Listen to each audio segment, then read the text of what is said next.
Imagine if tomorrow, across every income bracket, every single citizen agreed to stop paying the government. A total, unified, mass tax strike overnight. The problem with that plan begins before it even starts. For the majority of workers, refusing to file a tax return does not stop your money from reaching the state. Employers extract income tax through withholding. The government takes its cut directly from your paycheck, throughout the year, long before tax season officially arrives. As your paycheck splits, a large percentage is continuously diverted into a government bucket. Filing just confirms cash the state already holds. But income tax makes up most federal revenue. Sever that future income stream, and the future bucket is completely empty. A nationwide strike would not instantly bankrupt the state today, because the money for this year is largely already in the bank. But it would destroy the predictable rhythm of incoming cash that a government requires to survive the following year. On day one of this future shortfall, the math catches up. To bridge the funding gap, the government must either borrow astronomical sums of money on the global market or enact immediate, unprecedented spending cuts. Those cuts lead to a physical breakdown of infrastructure. Roads go unpaved, emergency systems lose their dispatchers, and disease centers lose tracking tools, all of which rely on a centralized funding stream. When those systems collapse, lower-income households feel the impact first. These families rely most heavily on public healthcare, public schools, and social assistance to navigate their daily life.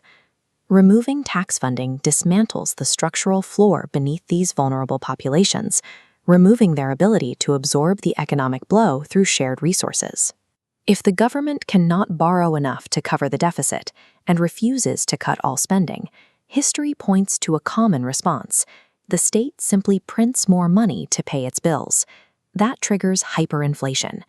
This occurs when an economy is flooded with currency that is not backed by actual productive output or wealth. This scale shows the devaluation. As the currency side is flooded with new bills, while physical goods remain static, the dollar's value plummets.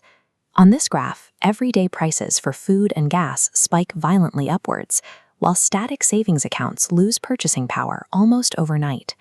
The hyperinflation used to survive the strike destroys the exact personal wealth that citizens thought they were protecting by hoarding their paychecks. Freed tax money quickly becomes economically worthless. Eliminating taxes replaces a predictable financial obligation with catastrophic economic chaos. Economists have long argued that lower taxes can free up capital, allowing people and businesses to reinvest in entrepreneurship and new ideas. There are also serious ethical critiques of taxation, with many arguing that individuals deserve more control over how their own labor is used, rather than handing it to a centralized state. But a total tax strike abandons this policy debate. Instead, it acts as a brutal structural stress test on the architecture of a nation. This stress test effectively deactivates the primary tool society uses to manage inequality. Without revenue to fund public services, the redistributive nature of a progressive tax system disappears, leaving every citizen to provide for their own needs privately. This bell curve illustrates that split. Society divides into two factions: a small upper tier wealthy enough to privately absorb the shock, and a larger bottom tier that drops precipitously as the public safety net vanishes. While the size and efficiency of taxes are open to criticism, the centralized funding mechanism itself is the foundation for the infrastructure, emergency services, and economic stability that allow a complex society to function.